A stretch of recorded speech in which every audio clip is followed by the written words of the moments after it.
인생의 법을 찾아주셔서 감사합니다. 여러분, 제가 지금 해드리는 얘기 꼭 기억하셨다가 다음에 병원 가셔서 진찰하실 때 반드시 이렇게 해보세요. 의사 선생님 태도가 다를 겁니다. 한 70세 할머니가 병원에서 선생님, 제가 요즘 무릎이 좀 아픈 것 같은데요. 라고 말했더니 의사가 그냥 나이 드셔서 그래요 하고 대수롭지 않게 넘어갔습니다. 그런데 바로 옆 진료실에서 다른 할머니는 똑같은 무릎 통증을 이야기했는데 선생님, 제 무릎 통증이 계속됩니다. 정밀 검사가 필요합니다. 이렇게 말했더니 의사가 바로 자세를 고쳐 앉으며 어디 한번 제대로 봐드리겠습니다. 하고 진지하게 대응했습니다. 똑같은 무릎 통증, 똑같은 의사. 그런데 결과는 완전히 달랐습니다. 왜 그랬을까요? 말의 내용이 달라서? 아닙니다. 말하는 방식이 달랐기 때문입니다. 여러분도 이런 경험 있으시죠? 자녀에게 뭔가 말을 했는데 내내 하면서 그냥 흘려듣고요. 친구 모임에서 의견을 냈는데 그냥 그러려니 해 한마디에 묻혀버리고요. 가게에서 불만을 이야기했는데 원래 그래요 하면서 대충 넘어가 버리고요. 그럴 때마다 속으로 이렇게 생각하시죠. 왜 내 말은 무게가 없을까? 나를 우습게 보는 건가? 내가 말을 잘못한 건가? 아닙니다. 여러분 잘못이 아닙니다. 문제는 딱 한 가지입니다. 말하는 방식입니다. 지금부터 제가 알려드릴 이 말하는 방법만 알면 똑같은 말을 해도 상대방의 태도가 180도 바뀝니다. 나이 들수록 꼭 써야 할 존중받는 말투 5가지, 절대 쓰면 안 되는 무시당하는 말투 3가지입니다. 특히 3번째와 7번째는 정말 충격적일 겁니다. 아마 지금까지 여러분이 습관처럼 써왔던 말일 가능성이 높거든요. 자, 준비되셨나요? 지금부터 여러분의 말에 힘이 생기는 순간을 경험하실 겁니다. 끝까지 집중해서 보시면 내일부터 당장 사람들의 반응이 달라질 거예요. 영상 시작 전 구독과 좋아요 꼭 눌러주세요. 앞으로도 좋은 분들과 더 많은 이야기를 나누고 싶거든요. 그럼 시작하겠습니다. 첫 번째입니다. 이것만 바꿔도 내일부터 당장 달라집니다. 제 생각은 이렇습니다. 이 말은 의견을 확신 있게 말하는 겁니다. 먼저 이 상황을 한번 보시죠. 지난주 일요일 70대 김민지 여사님 댁에 가족들이 모였습니다. 추석을 어디서 보낼지 정하는 자리였죠. 김 여사님이 조심스럽게 입을 열었습니다. 나는 올해는 우리 집에서 하면 어떨까 싶은데 다른 사람들도 다 괜찮으면. 목소리는 작았고 말끝은 흐려졌습니다. 그 순간 큰 며느리가 바로 끊어버렸죠. 어머니, 작년에도 거기서 했잖아요. 올해는 우리 집에서 해요. 3초 만에 묻혔습니다.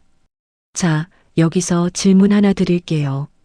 김 여사님은 의견을 말하지 않았나요? 아니죠. 분명히 말했습니다. 그런데 왜 묻혔을까요? 이유는 단 하나입니다. 말투가 제한이 아니라 허락을 구하는 것처럼 들렸기 때문입니다. 뭐뭐 하고 싶은데요. 괜찮으시면요. 이런 말이 들어가는 순간 상대방 머릿속에선 이런 생각이 팍 박힙니다. 아, 이건 강한 의견이 아니네. 내가 반대해도 되겠네. 이건 단순히 제 생각이 아닙니다. 하버드 대학 에이미 커디 교수 연구팀이 실험했습니다. 똑같은 내용을 2가지 방식으로 말하게 했죠. A그룹은 제 생각으로는 아마도 무엇무엇인 것 같습니다. B그룹은 제 생각은 이렇습니다. 무엇무엇입니다. 결과가 어땠을까요? 그룹 B의 신뢰도가 47% 더 높았습니다.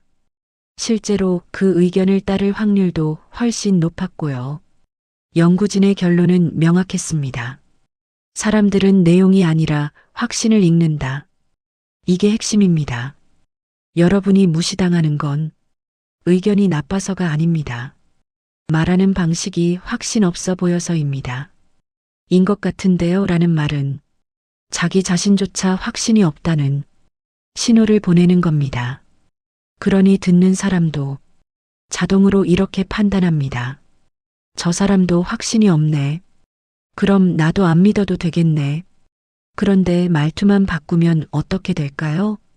똑같은 김 여사님이 이렇게 말했다고 생각해 보세요. 얘들아, 엄마 생각은 이래. 올해는 우리 집에서 하자. 작년에도 여기서 했지만 올해도 여기가 제일 편할 것 같아. 어떻습니까? 완전히 다르죠? 똑같은 내용인데 듣는 사람이 받는 무게감이 완전히 달라집니다. 독일 철학자 쇼펜하우어가 이런 말을 했습니다. 말하는 방식이 곧 생각하는 방식이다. 우리가 확신 없이 말하면 우리 스스로도 그 생각을 확신하지 못합니다. 반대로 확신 있게 말하면 우리 생각이 점점 더 단단해집니다. 여러분, 지금 당장 해보세요. 인 것 같은데요 라고 하지 말고 제 생각은 이렇습니다. 이 문장 하나만 입에 붙이세요. 처음엔 어색할 겁니다. 평생 조심스럽게 말해왔으니까요. 하지만 이것만 바꿔도 내일부터 사람들이 여러분을 대하는 태도가 달라질 겁니다. 여러분의 의견이 가볍게 취급받지 않을 겁니다. 그리고 무엇보다 여러분 스스로가 자기 생각을 더 소중히 여기게 될 겁니다. 좋습니다. 첫 번째, 확신 있게 말하는 법 배우셨죠? 그럼 두 번째입니다. 이건 특히 중요합니다. 여러분이 평생 가장 많이 실수하는 부분이거든요. 무엇 했으면 좋겠습니다. 이 말은 부탁을 명확하게 전달하는 말입니다. 실제로 있었던 일입니다. 70대 박종진 선생님 아파트 10층에 사십니다. 위층 11층에 젊은 부부가 이사 왔는데 밤 11시가 넘어도 쿵쿵거립니다. 일주일째 잠을 못 잤습니다. 박 선생님은 용기 내서 위층에 올라갔습니다. 초인종을 누르고 문이 열리자 최대한 부드럽게 말했죠. 저기, 혹시 밤 10시 이후에는 조금만 조용히 해주시면 안 될까요? 괜찮으시면요. 목소리는 떨렸고 표정은 미안해 보였습니다. 위층 남자는 아, 네네 하고 대답했습니다. 박 선생님은 안심했습니다. 다행이다. 이제 조용해지겠지. 그런데 그날 밤 쿵쿵쿵쿵, 다음날 밤도 쿵쿵쿵쿵, 아무것도 달라지지 않았습니다. 왜 그랬을까요? 위층 사람이 나쁜 사람이라서? 아닙니다. 박 선생님의 말을 요청이 아니라 제안으로 받아들였기 때문입니다. 해주시면 안 될까요? 괜찮으시면요. 이 말들이 뭘 의미할까요? 해도 되고 안 해도 됩니다라는 신호입니다. 이것도 연구 결과가 있습니다. 스탠퍼드 대학 로버트 치알디니 교수 실험입니다. 똑같은 부탁을 두 가지 방식으로 했습니다. 첫 번째 방법은 이 일을 해주실 수 있나요? 라고 질문형으로 말했고, 두 번째 방법은 이 일을 해주셨으면 합니다. 라고 평서형으로 말했습니다. 결과는 어땠을까요? 질문형으로 말한 첫 번째 부탁은 38%만 실행되었고, 평서형으로 말한 두 번째 부탁은 62%나 실행되었습니다. 왜 이런 차이가 날까요? 치알디니 교수의 설명은 명확했습니다. 질문형은 거절할 여지를 주는 것이고, 평서형은 진지하게 받아들이게 만드는 것이다. 여러분, 이거 아십니까? 우리는 착각합니다. 질문으로 말하면 더 정중하겠지. 부드럽게 물어보면 상대가 기분 좋게 들어주겠지. 완전히 반대입니다. 질문은 상대에게 노라고 말할 권리를 주는 겁니다. 해주실 수 있나요? 라고 하면 아니요, 못해요. 라고 할 수 있습니다. 하지만 했으면 좋겠습니다. 라고 할 경우 거절하려면 이유를 대야 합니다. 만약 박 선생님이 이렇게 말했다면 어땠을까요? 제가 잠을 못 자서 너무 힘듭니다. 밤 10시 이후에는 조용히 해주셨으면 좋겠습니다. 똑같은 내용인데 듣는 사람이 받는 무게감이 완전히 다르죠? 프랑스 철학자 몽테뉴가 이런 말을 했습니다. 명확하지 않은 말은 거짓말만큼이나 해롭다. 애매하게 말하면 상대방은 여러분의 진심을 모릅니다. 그리고 그 애매함 속에서 오해가 생기고 관계가 틀어집니다. 많은 분들이 이렇게 생각하십니다. 내가 원하는 걸 똑바로 말하면 이기적으로 보이지 않을까? 너무 강하게 말하면 상대가 기분 나빠하지 않을까? 아닙니다. 오히려 반대입니다. 명확하게 말하는 게 상대를 배려하는 겁니다. 왜냐고요? 상대방이 여러분의 마음을 추측하느라 애쓰지 않아도 되니까요. 오늘부터 이렇게 말하세요. 해주실 수 있나요? 하고 하기보다 했으면 좋겠습니다. 라고 말입니다. 처음엔 강하게 느껴질 수 있습니다. 하지만 이게 진짜 소통입니다. 여러분의 부탁이 제대로 전달되고 오해도 줄어들고 관계도 더 명확해질 겁니다. 이게 무례한 게 아닙니다. 이게 진짜 예의입니다. 자, 이제 세 번째입니다. 이건 정말 조심해야 합니다. 잘못하면 평생 친구도 한순간에 적으로 만들 수 있거든요. 그 부분은 동의하기 어렵습니다. 이 말은 반대 의견을 품위 있게 말하는 것입니다. 경로당에서 실제로 벌어진 일입니다. 70대 최정호 선생님, 매주 수요일 오전 경로당에서 친구들을 만납니다. 오랜 친구들이라 편하게 수다 떨죠. 그런데 지난주 이진호 선생님이라는 친구가 요즘 뉴스에 나온 정책을 강하게 비판하기 시작했습니다. 최 선생님은 생각이 좀 달랐습니다. 그래서 말했죠. 아니야, 그게 아니라. 그 순간 이 씨의 표정이 굳어졌습니다. 아니긴 뭐가 아니야. 내 말이 틀렸다는 거야? 분위기는 급격히 차가워졌고 다른 친구들도 어색해졌습니다. 최 선생님은 억울했죠.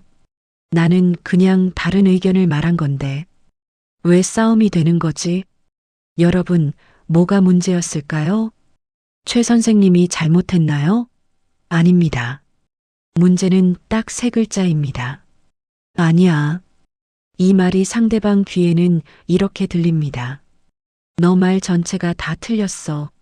너 생각이 완전히 엉터리야. 전면 부정입니다. 충격적인 연구 결과가 있습니다. UCLA 커뮤니케이션 학과 2015년 연구. 반대 의견을 표현하는 방식을 세 가지로 나눴습니다. A그룹은 아니에요. 그게 아니라 라고 직접 부정하도록 했고 B그룹은 그 부분은 동의하기 어렵습니다만 라고 부분적으로 반대하게 했고 C그룹은 아예 의견을 말하지 않았습니다. 그리고 6개월 후 관계의 만족도를 측정한 결과 부분 반대를 한 경우 관계가 가장 좋았고 아예 의견을 말하지 않은 경우가 가장 관계가 좋지 않았습니다. 직접 부정한 경우 관계가 당연히 안 좋을 거라 예상할 수 있지만 충격적이게도 아예 의견을 말하지 않은 사람들이 가장 불행했습니다. 연구진의 결론은 명확했습니다. 반대 의견을 품위 있게 표현하는 것이 관계를 가장 건강하게 만든다. 핵심이 뭘까요? 상대방 전체를 부정하지 말고 특정 부분만 동의하지 않는다고 말하는 겁니다. 아니에요 라는 말은 당신 말 전부가 틀렸다 라는 표현입니다. 하지만 그 부분은 동의하기 어렵습니다. 라는 말은 이 부분만 생각이 다르다 라고 표현하는 것입니다. 차이가 보이십니까? 첫 번째는 전쟁입니다. 두 번째는 대화입니다. 만약 최 선생님이 이렇게 말했다면 이 씨 말씀도 이해는 됩니다. 다만 제 생각은 조금 다릅니다. 그 부분은 동의하기 어렵습니다. 어떻습니까? 이 씨가 화를 냈을까요? 아닙니다. 아, 최 선생님은 다른 생각을 가지고 있구나.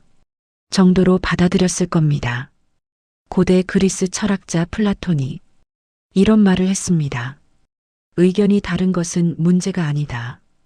의견을 말하는 방식이 문제다. 많은 분들이 착각합니다. 반대하면 관계가 나빠질까봐 아예 입을 다물거나 이번엔 확실히 말해야지 하면서 너무 강하게 나가거나 둘 다 최악입니다. 침묵은 관계를 썩게 만들고 공격은 관계를 깨뜨립니다. 정답은 하나입니다. 품위 있게 반대하는 겁니다. 아니에요. 대신 그 부분은 동의하기 어렵습니다. 라고 말하세요. 이 문장 하나가 여러분의 관계를 지켜줄 겁니다. 반대 의견을 말하는 게 무례한 게 아닙니다. 오히려 관계를 건강하게 만드는 겁니다. 다만 방식이 중요할 뿐입니다. 상대방을 공격하지 않으면서도 여러분의 생각을 분명히 전달하세요. 그리고 이런 대화가 쌓일수록 관계는 더 깊어지고 진실해집니다. 이게 진짜 성숙한 겁니다. 이제 네 번째입니다. 이건 특히 착한 분들이 꼭 들어야 합니다. 평생 손해만 보고 사셨을 테니까요. 지금 바로는 어렵습니다. 거절을 명확하게 하는 법. 정의원 여사님은 70대입니다. 착한 사람입니다. 아니, 너무 착합니다. 친구가 돈 빌려달라고 전화하면 이렇게 말합니다. 글쎄, 나도 요즘 형편이 나중에 보자. 손주 봐달라는 딸의 전화에는 이렇게 대답하죠. 그날은 좀 한번 생각해 볼게. 자, 여기까지는 괜찮아 보입니다. 거절한 거니까요. 그런데 문제가 생깁니다. 한 달 후 친구가 다시 전화합니다. 정 선생님, 저번에 나중에 본다고 했잖아요. 이제 괜찮으시죠? 정 여사님은 더 난처해집니다. 딸도 마찬가지입니다. 엄마가 생각해 본다고 했잖아요. 그래서 제가 다른 계획 안 세웠어요. 정 여사님은 답답합니다. 분명히 거절했는데 왜 계속 이러지? 여러분, 뭐가 문제일까요? 정 여사님이 거절을 안 했나요? 아닙니다. 거절은 했습니다. 하지만 제대로 거절하지 못했습니다. 나중에 보자 한번 생각해 볼게. 이 말들이 상대방 귀에는 이렇게 들립니다. 아, 아직 가능성이 있구나. 지금은 안 되지만 나중엔 되겠구나. 거절이 아니라 희망을 준 겁니다. 충격적인 연구 결과가 있습니다. 컬럼비아 대학교 심리학과 2008년 연구입니다. 500명을 대상으로 6개월간 추적 조사했습니다. 애매하게 거절한 사람들의 관계 만족도를 측정했는데요. 결과가 어땠을까요? 최악이었습니다. 더 충격적인 건 이겁니다. 거절당한 사람들 68%가 이렇게 답했습니다. 차라리 명확하게 거절해줬으면 좋았을 것 같습니다. 반대로 처음부터 명확하게 거절한 사람들은 어땠을까요? 관계가 더 좋아졌습니다. 거절당한 사람도 이렇게 말했습니다. 시원시원해서 좋았습니다. 연구진의 결론은 명확했습니다. 애매한 거절은 희망 고문입니다. 상대방이 계속 기대하게 만들고 결국 더 큰 실망을 주게 됩니다. 핵심이 뭘까요? 많은 분들이 거절을 어려워하는 이유. 상대방이 상처받을까봐. 그래서 나중에 한번 봐야 알 것 같은데. 이런 말을 씁니다. 그런데 말입니다. 이게 오히려 상대방에게 더 큰 상처를 줍니다. 왜냐고요? 애매한 거절은 거절이 아니라 보류처럼 들리거든요. 상대방은 계속 기대하다가 결국엔 더 큰 실망을 하게 됩니다. 만약 정 여사님이 이렇게 말했다면 친구에게 미안해요. 지금 바로는 어렵습니다. 제 형편도 넉넉하지 않아서요. 딸에게 미안해. 그날은 어렵겠다. 엄마도 약속이 있어서 어떻습니까? 처음엔 실망할 수 있습니다. 하지만 상대방은 이렇게 생각합니다. 아, 안 되는구나. 그럼 다른 방법을 찾아야겠네. 헛된 기대를 하지 않습니다. 다른 계획을 세울 수 있습니다. 로마의 철학자 세네카가 이런 말을 했습니다. 명확한 노는 애매한 예스보다 낫다. 많은 분들이 착각합니다. 애매하게 말하는 게 배려다. 아닙니다. 완전히 반대입니다. 애매하게 말하는 건 우리 자신이 편하려는 겁니다. 지금 당장 미움받기 싫어서, 지금 당장 불편한 분위기 만들기 싫어서, 진짜 배려는 명확하게 말하는 겁니다. 그래야 상대방도 다음 계획을 세울 수 있으니까요. 오늘부터 이렇게 말하세요. 나중에 보자 대신에. 지금 바로는 어렵습니다. 한번 생각해 볼게 대신에. 미안하지만 어렵겠습니다 라고 말입니다. 이유를 짧게 덧붙이고 미안해요라고 예의를 지키면 됩니다. 상대방은 처음엔 실망할 수 있습니다. 하지만 시간이 지나면 여러분의 솔직함을 이해하게 될 겁니다. 그리고 무엇보다 여러분 스스로가 편안해질 겁니다. 계속되는 요청에서 벗어날 수 있습니다. 헛된 미안함에서 벗어날 수 있습니다. 거절은 나쁜 게 아닙니다. 오히려 정직한 겁니다. 5번째는 정말 중요합니다. 여러분이 여러분 자신을 지키는 방법이거든요. 이건 제게 중요한 일입니다. 이 말은 우선순위를 당당하게 지키는 말입니다. 한미정 선생님은 매일 아침 6시에 일어나서 산책을 합니다. 비가 오나 눈이 오나 빠지지 않습니다. 이 시간은 한 선생님에게 특별합니다. 하루를 시작하는 의식이고 건강을 지키는 시간이며 혼자만의 생각을 정리하는 시간이거든요. 그런데 며칠 전입니다. 딸에게서 전화가 왔습니다. 엄마, 내일 아침에 애들 좀 봐줄 수 있어? 남편이랑 병원 가야 하는데. 한 선생님은 순간 고민했습니다. 내일은 금요일이고 내일 산책을 못하면 일주일 리듬이 깨지는데. 하지만 입에서 나온 말은 이랬습니다. 엄마 내일 아침엔 좀 바빠서. 딸의 반응은 예상대로였습니다. 뭐가 바빠? 그냥 산책이잖아. 그건 나중에 해도 되는데? 한 선생님은 더 이상 말을 못했습니다. 바빠서라는 표현이 너무 약하게 들렸던 겁니다. 결국 다음 날 아침 한 선생님은 산책 대신 손주들을 봐줬습니다. 억울했습니다. 분명히 내 시간도 중요한데 왜 이렇게 됐을까요? 여러분, 뭐가 문제였을까요? 한 선생님이 잘못했나요? 아닙니다. 문제는 단 한마디였습니다. 바빠서. 이 말이 상대방 귀에는 이렇게 들립니다. 아, 일시적으로 바쁘구나. 그럼 미루면 되겠네. 놀라운 연구 결과가 있습니다. 프린스턴 대학교 2017년 우선순위 인식 연구입니다. 같은 상황에서 2가지 표현을 비교했습니다. 그룹 A는 바빠서 안 돼요라고 말하게 했고요. 그룹 B는 이건 제게 중요한 일이라서 안 돼요라고 말하게 했습니다. 결과가 어땠을까요? 그룹 B의 경우 상대방이 83%의 확률로 그 거절을 존중했습니다. 반면 그룹 A는 52%만이 존중받았습니다. 무려 31%포인트 차이입니다. 연구진의 설명은 명확했습니다. 바빠서는 일시적 상황이지만 중요해서는 가치의 문제입니다. 사람들은 가치를 더 존중합니다. 핵심이 뭘까요? 우리는 종종 이런 실수를 합니다. 내가 하는 일의 가치를 스스로 낮춰서 말하는 거죠.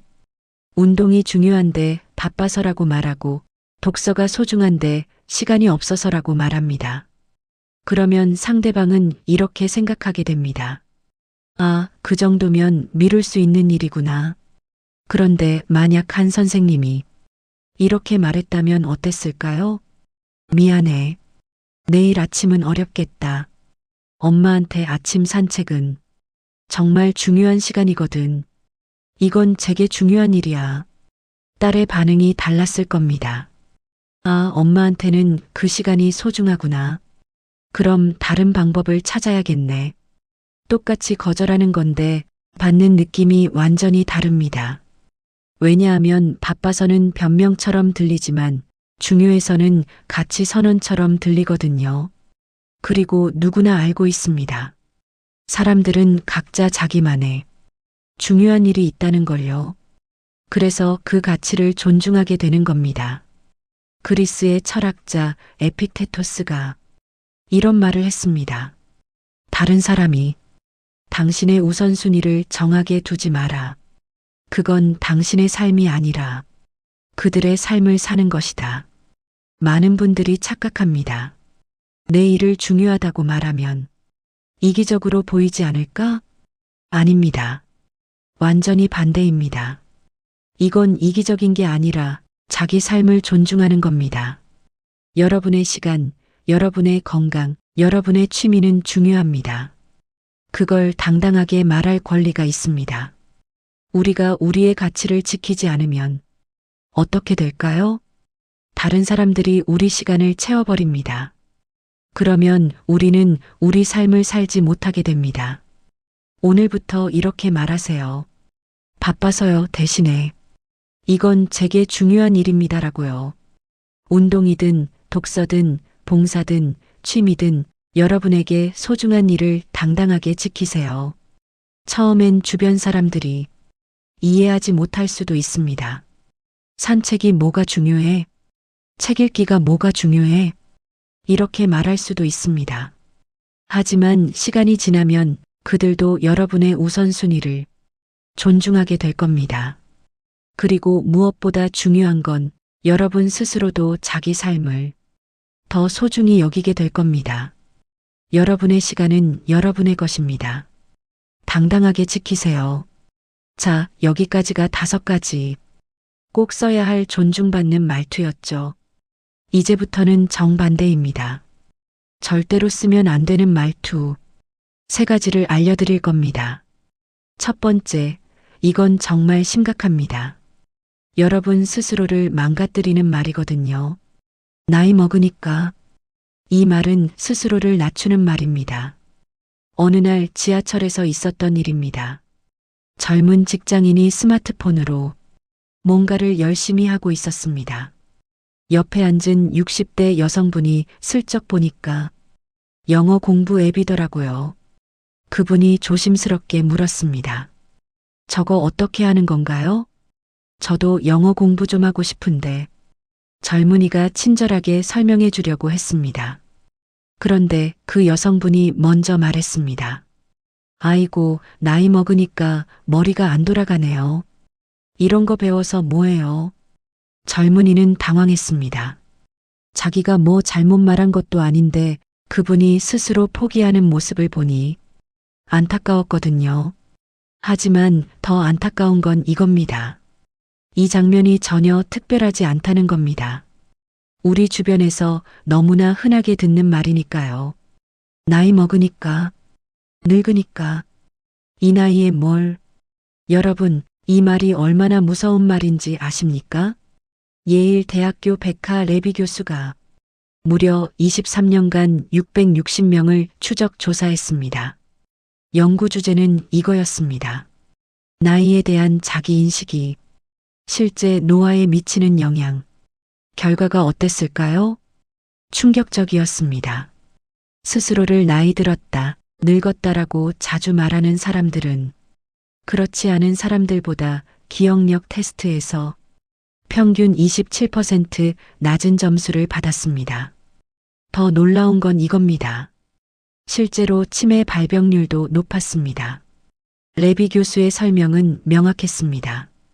우리가 스스로에게 하는 말은 자기 암시가 됩니다. 나이 먹으니까 기억이 안 난다고 반복해서 말하면 뇌가 실제로 그렇게 작동하기 시작합니다. 반대로 어떤 사람들은 이렇게 말했습니다. 잠깐 깜빡했네. 이 사람들은 어땠을까요? 나이와 상관없이 인지 능력을 유지했습니다. 차이가 뭡니까? 똑같이 깜빡한 겁니다. 그런데 한 사람은 나이 먹으니까라고 말하고 다른 사람은 깜빡했네라고 말했습니다. 이 한마디 차이가 뇌를 완전히 다르게 만든 겁니다. 우리는 이 말을 너무 쉽게 합니다. 나이 먹으니까 이 말 한마디가 얼마나 위험한지 모르고요. 이 말은 단순한 겸손이 아닙니다. 자기 파괴입니다. 왜냐하면 이 말을 할 때마다 우리는 스스로에게 이렇게 말하는 겁니다. 나는 더 이상 배울 수 없어. 나는 쓸모없어. 나는 능력이 없어. 한두 번이면 괜찮을 수도 있습니다. 하지만 매일, 매주, 매달 이 말을 반복하면 어떻게 될까요? 우리 뇌는 그걸 사실로 받아들입니다. 더 큰 문제가 있습니다. 주변 사람들도 그렇게 대하기 시작한다는 겁니다. 자녀들이 부모를 나이 드신 분으로 대하고 중요한 결정에서 배제하고 엄마는 몰라도 되라고 말하게 됩니다. 왜 그럴까요? 어머니가 먼저 나이 먹으니까 모르겠어라고 말했으니까요. 로마의 철학자 키케로가 이런 말을 했습니다. 나이는 숫자에 불과하다. 정신이 늙는 것은 스스로 늙었다고 믿기 때문이다. 실제로 80세에도 왕성하게 활동하는 사람이 있는 반면 60세에 모든 걸 포기하는 사람도 있습니다. 차이는 나이가 아닙니다. 마음가짐입니다. 오늘부터 이렇게 말하세요. 나이 먹으니까 기억이 안 나 대신에 요즘 일이 많아서 깜빡했네. 나이 들어서 못 배워 대신에 처음이라 서툴지만 해보겠습니다. 이 나이에 뭘 하겠어 대신에 늦었지만 지금 시작해보겠습니다. 여러분의 나이는 숫자일 뿐입니다. 그 숫자가 여러분의 가치를, 능력을, 가능성을 결정하지 않습니다. 스스로를 낮추지 마세요. 여러분은 그럴 만큼 작은 사람이 아닙니다. 나이 먹으니까라는 말, 오늘부터 끊으세요. 이 말 한마디가 여러분의 뇌를, 여러분의 삶을, 여러분의 미래를 바꿉니다. 두 번째, 절대 해서는 안 되는 말은 특히 착한 분들이 조심해야 합니다. 평생 이 말 때문에 손해만 보셨을 테니까요. 괜찮아요, 괜찮아요. 무조건 양보하는 말입니다. 백화점 식품관에서 실제로 있었던 일입니다. 이혜원 여사님이 생선을 하나 골라서 계산대로 갔습니다. 분명히 광어를 샀습니다. 그런데 집에 와서 보니까 봉투에는 우럭이 들어 있었습니다. 이 여사님은 다음 날 백화점에 다시 갔습니다. 직원에게 상황을 설명했죠. 직원은 대충 죄송합니다라고만 하고 바쁜 듯이 다른 손님을 보려고 했습니다. 이 여사님은 뭔가 말을 하려다가 이렇게 말했습니다. 아, 괜찮아요, 괜찮아요. 우럭도 먹을 수 있으니까요. 그리고 그냥 나왔습니다. 집에 돌아온 이 여사님, 화가 났습니다. 자기 자신에게요. 왜 그냥 나왔을까? 분명히 내 돈 주고 산 건데 왜 괜찮다고 했을까? 하지만 더 속상한 건 이겁니다. 이게 처음이 아니라는 겁니다. 식당에서 주문이 잘못 나와도 괜찮아요. 새치기 당해도 괜찮아요. 약속을 어긴 사람에게도 괜찮아요. 이 여사님은 항상 이렇게 말해왔습니다. 여러분도 이러시지 않습니까? 괜찮지 않은데 괜찮아요라고 말하는 거요. 이게 얼마나 위험한지 아십니까? 미시간 대학교 2011년 연구입니다. 800명을 대상으로 3년간 추적 조사했습니다. 세 그룹으로 나눴죠. 그룹 A는 정당한 요구를 했을 때 확실하게 주장하는 사람들, 그룹 B는 애매하게 양보하는 사람들, 그룹 C는 습관적으로 괜찮다고 말하는 사람들. 3년 후 결과가 어땠을까요? 그룹 C, 즉 습관적으로 양보하는 사람들의 자존감이 3년간 평균 34% 하락했습니다. 더 심각한 건 우울증 발생률이었습니다. 이 그룹에서 41%가 우울 증상을 보였습니다. 반면 그룹 A는 어땠을까요? 단 12%만이 우울 증상을 보였습니다. 연구진의 설명은 명확했습니다. 습관적으로 괜찮다고 말하는 건 자기 감정을 계속 억누르는 겁니다. 그리고 그게 쌓이면 스스로를 덜 중요한 사람으로 여기게 됩니다. 결국 자존감이 무너지고 우울증으로 이어집니다. 핵심이 뭘까요? 많은 분들이 괜찮아요라고 말하는 이유는 착한 사람이 되고 싶어서입니다. 싸우기 싫고 분위기 나빠지는 게 싫고 문제 일으키기 싫어서요. 그런데 이게 문제입니다. 괜찮아요는 정말 괜찮을 때만 써야 하는 말입니다. 괜찮지 않은데 괜찮다고 하면 그건 거짓말이고 자기 자신을 배신하는 겁니다. 그리고 상대방은 어떻게 생각할까요? 이 사람은 뭘 해도 괜찮은 사람이구나. 이렇게 학습하게 됩니다. 그러면 다음에도 그 다음에도 같은 일이 반복됩니다. 왜냐하면 상대방은 이렇게 생각하거든요. 저 사람은 항상 괜찮다고 하니까 이 정도는 괜찮겠지. 결국 여러분은 계속 손해를 보고 무시당하고 존중받지 못하게 됩니다. 덴마크의 철학자 키에르케고르가 이런 말을 했습니다. 자신의 감정을 부정하는 사람은 결국 자신의 존재를 부정하게 된다. 우리가 괜찮지 않은데 괜찮다고 말하는 건 우리 감정을 무시하는 겁니다. 그리고 그게 반복되면 우리 자신을 무시하게 됩니다. 만약 이 여사님이 이렇게 말했다면 어땠을까요? 괜찮지 않습니다. 광어를 샀는데 우럭이 들어 있었어요. 제대로 바꿔주세요. 어떻습니까?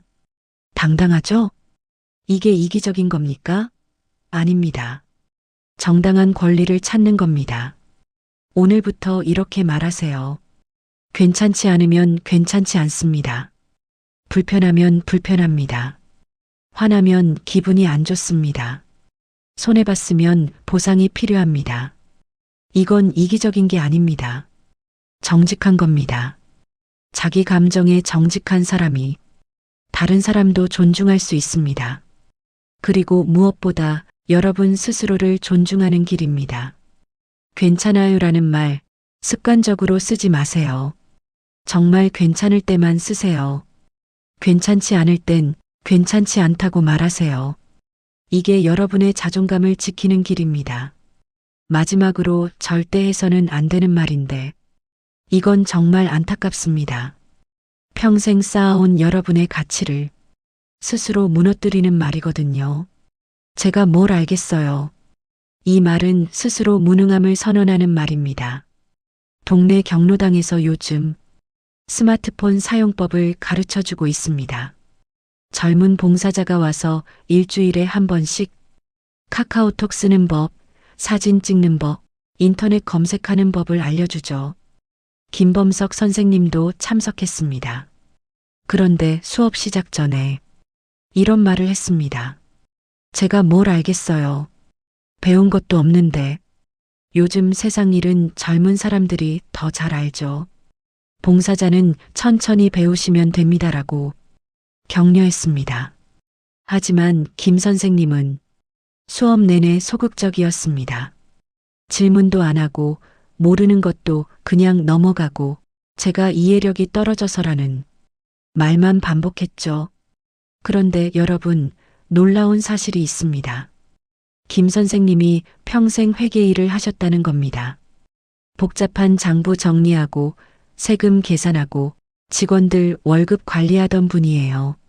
숫자로 가득한 장부를 척척 정리하던 분입니다. 그런데 스마트폰 앞에서는 마치 아무것도 모르는 사람처럼 행동했습니다. 왜 그랬을까요? 제가 뭘 알겠어요 라는 말을 너무 오래 해왔기 때문입니다. 충격적인 연구 결과가 있습니다. 스탠퍼드 대학교 캐롤 드웻 교수가 40년간 연구한 성장 마인드셋 이론입니다. 2016년 연구에서 65세 이상 노인 1200명을 두 그룹으로 나눴습니다. 첫 번째 그룹에는 나이가 들면 배우기 어렵다는 정보를 줬고, 두 번째 그룹에는 나이와 관계없이 누구나 배울 수 있다는 정보를 줬습니다. 그리고 6개월 동안 똑같은 내용을 가르쳤습니다. 결과가 어땠을까요? 두 번째 그룹이 첫 번째 그룹보다 학습 성취도가 무려 58% 높았습니다. 같은 나이입니다. 같은 교육 수준입니다. 그런데 58% 차이가 났습니다. 연구진의 설명은 명확했습니다. 자기 자신을 못 배운다, 모른다라고 규정하는 순간 실제로 배우지 못하게 됩니다. 핵심이 뭘까요? 제가 뭘 알겠어요 라는 말은 겸손처럼 보입니다. 하지만 실제로는 자기 파괴입니다. 이 말을 할 때마다 우리는 평생 쌓아온 경험과 지혜를 무가치하게 만드는 겁니다. 생각해 보세요. 60년, 70년을 살아오면서 얼마나 많은 걸 배우셨습니까? 어려운 시절을 견뎌냈고, 자녀를 키웠고, 일을 했고, 관계를 유지해 왔습니다. 전쟁도 겪었고, 가난도 겪었고, 가족도 지켰습니다. 이건 책에서 배울 수 없는 지혜입니다. 그런데 제가 뭘 알겠어요 라고 말하는 순간 이 모든 게 무의미해집니다. 더 큰 문제가 있습니다. 주변 사람들의 반응입니다.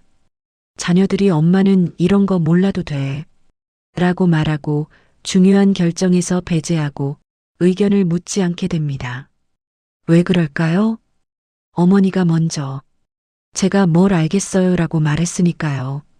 프랑스의 철학자 미셸 드 몽테뉴가 이런 말을 했습니다. 나이는 경험의 축적이다. 그 경험을 부정하는 사람은 자신의 인생을 부정하는 것이다. 여러분이 살아온 세월은 그 자체로 가치가 있습니다. 그걸 스스로 깎아내리지 마세요.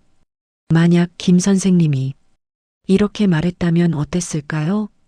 스마트폰은 처음이라 서툴지만 배워보겠습니다. 제가 평생 회계 일을 했는데 숫자보다 어렵진 않겠죠. 어떻습니까? 완전히 다르죠? 자신감이 느껴집니다. 오늘부터 이렇게 말하세요. 제가 뭘 알겠어요 대신에 제 경험으로는 이렇습니다. 새로운 걸 배울 때는 처음이라 서툴지만 배워보겠습니다. 모르는 게 있으면 이건 몰라서 배우고 싶습니다. 여러분이 살아온 60년, 70년의 세월은 어떤 학위보다 귀합니다. 어떤 자격증보다 값집니다. 당당하게 말하세요. 여러분은 충분히 아는 사람입니다. 여러분은 충분히 배울 수 있는 사람입니다. 제가 뭘 알겠어요 라는 말 오늘부터 끊으세요. 이 말 한마디가 여러분의 가치를, 여러분의 지혜를, 여러분의 인생을 무너뜨립니다. 자, 여기까지입니다. 오늘 여러분께 8가지 말투를 알려드렸습니다. 꼭 써야 할 5가지. 첫 번째, 제 생각은 이렇습니다. 라고 확신 있게 말하세요. 두 번째, 이렇게 했으면 좋겠습니다. 라고 부탁을 명확하게 하세요. 세 번째, 그 부분은 동의하기 어렵습니다. 라고 품위 있게 반대하세요. 네 번째, 지금 바로는 어렵습니다. 라고 거절을 분명하게 하세요. 다섯 번째, 이건 제게 중요한 일입니다. 라고 우선순위를 당당하게 지키세요. 절대 쓰면 안 되는 3가지. 첫 번째, 나이 먹으니까 라는 말은 스스로를 낮추는 말입니다. 두 번째, 괜찮아요, 괜찮아요 라며 무조건 양보하는 말 안 됩니다. 세 번째, 제가 뭘 알겠어요 라는 말은 스스로 무능함을 선언하는 말입니다. 이 중에서 딱 하나만 골라보세요. 가장 와닿는 것, 가장 바꾸고 싶은 것 하나만요. 그리고 오늘부터 일주일만 연습해 보세요. 처음엔 어색할 겁니다. 평생 쓰던 말투를 바꾸는 게 쉬울 리 없으니까요. 하지만 일주일만 참고 연습하면 그 말투가 입에 붙기 시작합니다. 한 달이 지나면 자연스러워집니다. 그리고 그때쯤이면 여러분을 대하는 사람들의 태도가 조금씩 달라지는 걸 느끼실 겁니다. 플라톤이 이런 말을 했습니다. 말은 생각의 옷이다. 우리가 어떻게 말하느냐가 우리가 어떻게 생각하는지를 드러냅니다. 그리고 그 생각이 우리 삶을 만듭니다. 제 생각은 이렇습니다라고 말하는 사람은 자기 생각을 소중히 여기게 되고요. 나이 먹으니까라고 말하는 사람은 정말로 늙어갑니다. 말투는 단순한 습관이 아닙니다. 우리 삶을 만드는 도구입니다. 여러분은 존중받을 자격이 있는 분들입니다. 긴 세월을 살아오셨고 많은 걸 이겨내셨고 지혜를 쌓아오셨습니다. 그 모든 것을 스스로 깎아내리지 마세요. 당당하게 말하세요. 명확하게 말하세요. 품위 있게 말하세요. 그러면 세상도 여러분을 다르게 대할 겁니다. 오늘 영상이 도움이 되셨다면 구독 버튼 꾹 눌러주시고 좋아요도 부탁드립니다. 그리고 댓글로 알려주세요. 여러분은 오늘 배운 8가지 중에서 어떤 말투를 가장 먼저 바꿔보실 건가요? 끝까지 함께 해주셔서 정말 감사합니다. 아직 못하신 분 계시다면 구독과 좋아요 부탁드립니다. 그리고 이 영상이 도움이 되셨다면 댓글에 1번, 아니라면 2번을 적어주세요. 혹시 원하시는 영상이 있으시다면 댓글로 남겨주시면 의견을 반영하여 영상 제작하도록 하겠습니다. 오늘도 건강하시고 즐거운 하루 보내시길 바랍니다.